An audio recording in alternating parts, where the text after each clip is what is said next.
Hallo zusammen, ich bin es, der Ruben. Welcome to my first instructional video that I made for YouTube. So, my name is Ruben. I'm from Ireland, and I've been teaching German both as a private tutor and professional online teacher for the last, I would say, 10 years now. Um, you're very welcome here, joining me for my first video. Um, I started learning German myself when I was around 16. Um, actually, 15, I think. I started teaching German kind of informally, tutoring it to other people from the age of 18. I'm now 28, and I've been working at least for 5 years as a professional German teacher.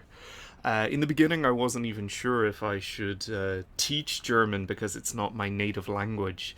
But then the more I thought about how many people there are in the world from all different countries, even including Germany, where there are so many Germans that teach English, why can't I teach German? And having learnt German myself, has really given me the opportunity to see and find little secrets and helpful things that can explain points of German to English speakers in a way that hopefully will help you learn a lot faster.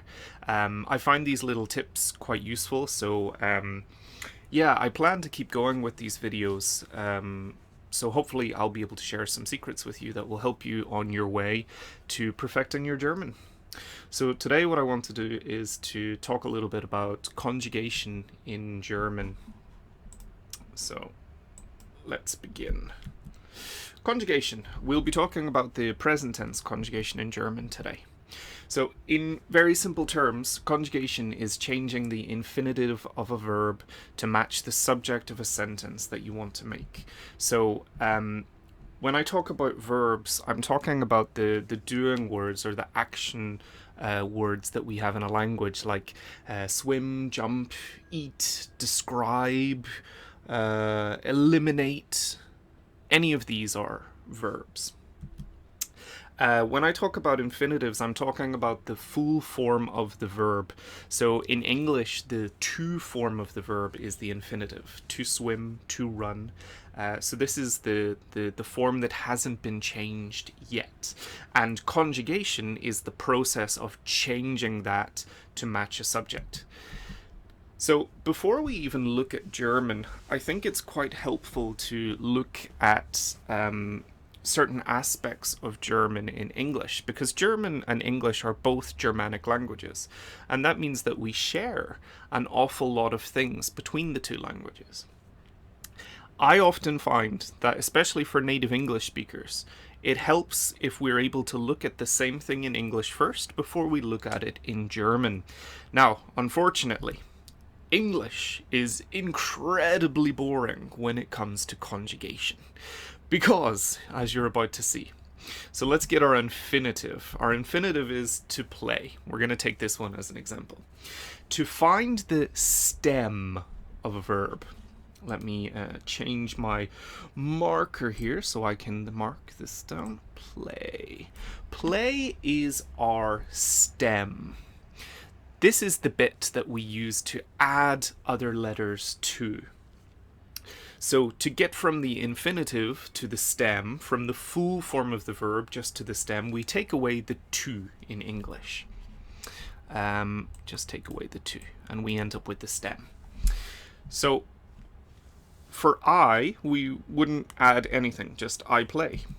You play, nothing gets added. Ah, now it gets interesting. He plays, she plays, it plays. Then back to we play and they play.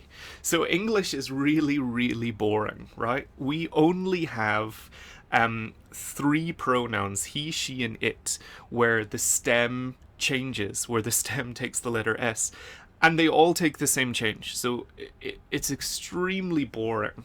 Only he, she, and it are different to the other ones. So English is boring, but I promise you, German is not boring. German has a lot more changes than English does. We'll take a look at that in just a minute, but now I'll show you one more verb. I'm going to show you the most irregular verb in the English language, and that is, of course, the verb to be. So here we go. To be. We take off the TO and we get be. Now, if you were following the regular English conjugation rules, you would think it should be I be, you be, he bees, she bees, it bees. But of course, as a native English speaker, you know this is not true. Or I should say of any speaker of English, not just native English speakers. I am, you are, he, she, it is, we are, they are. So you can see that the verb to be in English is massively irregular. And don't be disappointed, the verb to be in German, which is sein, is also extremely irregular. We'll be taking a look at that today. So here at least you can see a better example of how conjugation can be very different. Depending on the pronoun, depending on the verb. But for most verbs in English, it's very boring. Right, let's move on to what you came here for, conjugation in German. Let's take spielen, which is to play in German. Spielen. Now, to find the infinitive to find the stem in German, we take away the en on the infinitive. So in English, we took away the to. In German, we take away the en. So then what we get instead is, in this case, Spiel. Spiel. Spiel is our stem. Now, with our stem, we're going to add different letters depending on the pronoun that we want to use in German. So here are all the pronouns and the verb spielen conjugated. Let's talk a little bit about the pronouns first of all. So ich, the first one over here, ich, that is I. Du, du is you. Now, in German, we have a couple of different words for you. We have du, sie, with a capital S, and ihr. Du, sie, ihr. All three of these words can be translated as you in English. However, they are all a little bit different. So du is the word we use when we're talking to a friend or someone we know well, a family member, or someone who's younger than us. This is the informal you, du. It's only used for one person. So if I was talking to one friend, I would use du to call that person. Sie, with the capital S, sie is the formal you. So if we were speaking to people who are older than us, or people in positions of authority or formal events, we would use sie. Sie can be used for singular and plural. This means if there's one person we're speaking to in a formal way, or multiple people that we're speaking to and calling them all you together, this is still sie in German. Then we come to the last word for you, which is ihr.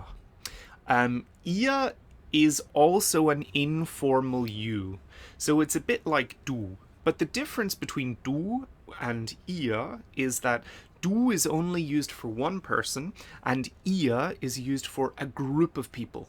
So if I was talking to one friend, I would say du, but if I was talking to more than one friend or a group of friends, I would use ihr. So you can kind of think of ihr as, in American English, you would have y'all, or in where I'm from, in the north of Ireland, we would say yous or usins. Yeah, not very nice, but it's a plural form of you for friends, ihr. Then we come to er. Er. Er is he. Sie, small s, is she. S is it. Wir is we. Sie, small s, is they. And now you're probably thinking, hang on a minute, there are 3 Z's. How do we tell the difference between them? Well, the first way we can tell the difference between the 2 small letter Z's is that the conjugation is different. So sie spielt would be she plays, but sie spielen would be they play.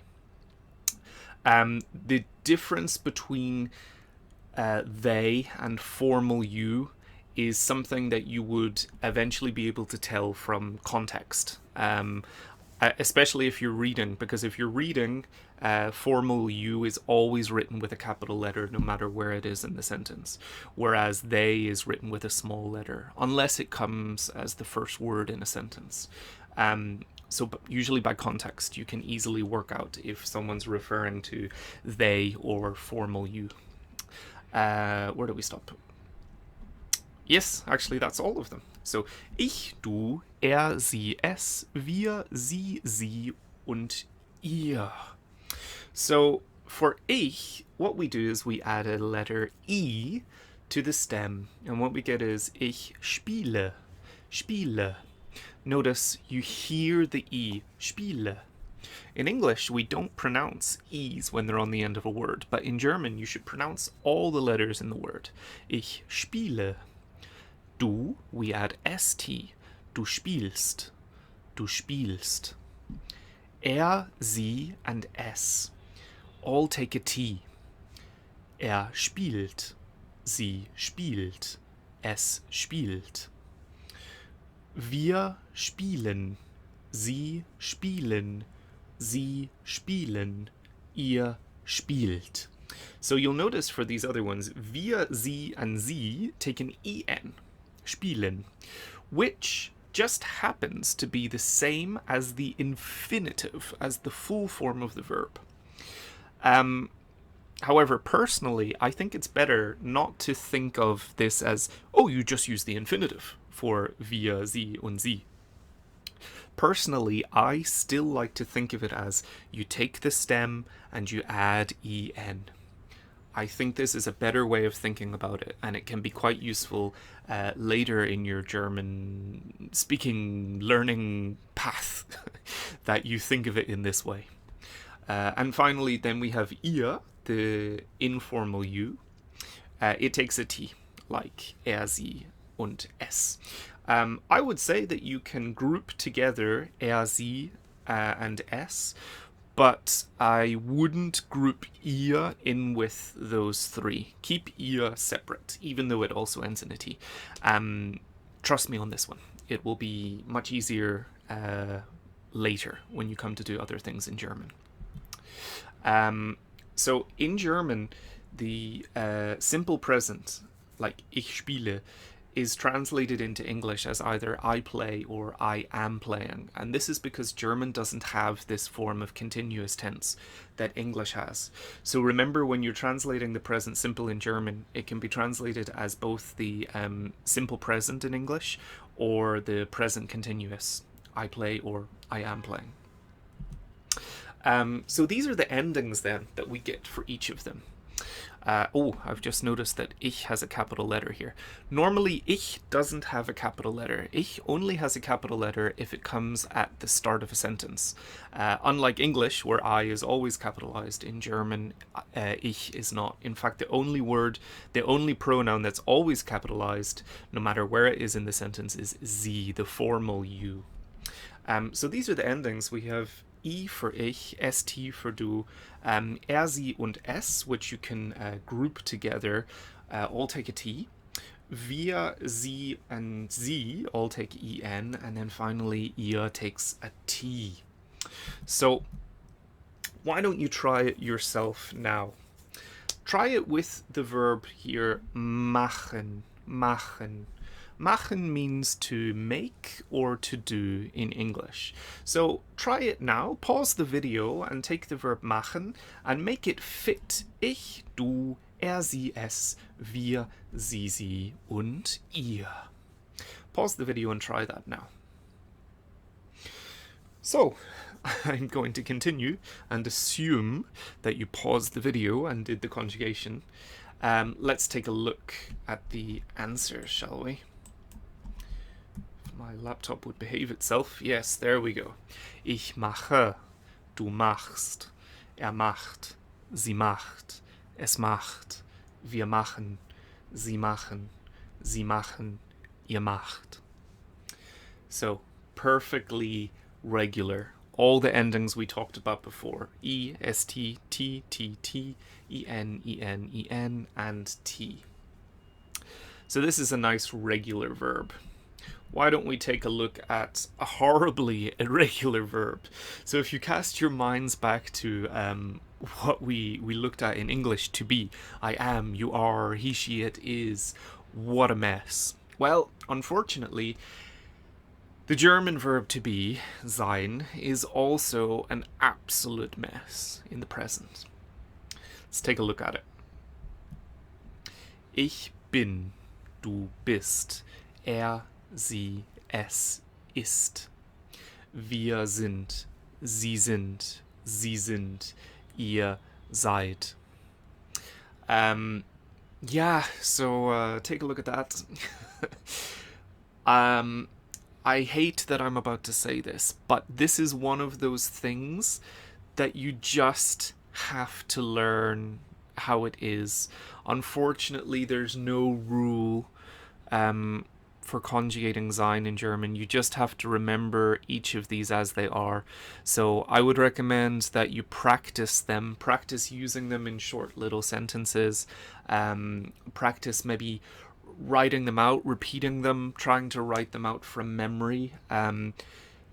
Most of the time, I won't tell you that you just have to learn something off by heart, because sometimes I have little mnemonics or hints or tips that can help you remember something that seems a bit weird. But for the case of conjugating sein, unfortunately, you just need to learn these as they are. Let's take a look at another important verb that's also a little bit irregular in the present tense, and that verb is haben, which is to have in English. So this is ever so slightly irregular. So we have ich habe, so far so good. This is perfectly normal. We take the stem, which is hab, and we put an e. Great. Now things get a little bit weird. For du, you would think that we take the stem. The stem is hab, and you would think you add an st. But for some reason, the b disappears. So we get du hast, er hat, sie hat, es hat. So the b disappears from these four pronouns, four conjugations. Why does it disappear? I have no idea. But the b suddenly comes back again. Wir haben, sie haben, ihr habt. So, the b disappears and the b comes back again. So, for the most part, this is regular. It's only irregular for 4 of them. And it's just that b disappears for some bizarre reason. Yeah, let's take a look at another important verb. This is the verb werden. Werden is also a little bit irregular in the present tense. In English, it's the verb to become or will, as in like the future. I will eat a cake. Let's take a look. Ich werde. Again, you're thinking, okay, so far so good, because werden, we take off the en, we get werd, that's the stem. We add an e for ich. Ich werde, yeah, it fits the rule, lovely. And then something weird happens. So for du, we get wirst. So the e in the stem has changed to an I, and the d that was in the stem has disappeared. Wirst. Er wird, sie wird, es wird. For he, she, and it, the stem is more or less the same, except that the e in the stem has changed to an I. Then we go back to more or less following the rules. Wir werden, sie werden und ihr werdet. Now, the reason why I put this little E in red is that normally you would think there doesn't need to be an E there, because you would take the stem, which is werd, W-E-R-D, and just put a T on the end. But the thing is, as I'm about to discuss with you, stems that end with a hard letter, like a D or a T, get a phantom E before the T. Let's take a look. So actually we'll take a look at the second part here first. So stems which end with D or T take a phantom E before T and ST endings. So the verb here, arbeiten, which means to work, the stem is Arbeit. So the stem ends with a T. And that means before we can add another T, we need to put in this phantom E to bridge the sound between the two letters. So we also do this for ST endings. So we get du arbeitest, arbeitet. So that little E just helps us bridge the sound between those two letters. Because if we didn't have it, what we would have here is tz, tz, tz, tz, we can't pronounce it. That little E just stretches the sound arbeitest. And yeah, definitely without the E for he, she, it, as es, we definitely couldn't pronounce two T's together. It doesn't work. That's why we have that phantom E. Okay, let's go back up to the top then. So stems which end with Z, double S, SZ, or scharfes S, S and X get a T for the do form in the present, not ST. So here we have an example of a verb that ends with one of those endings above. A verb with a stem that ends with one of those endings above. So our verb is tanzen, tanzen, which means to dance. We take the stem.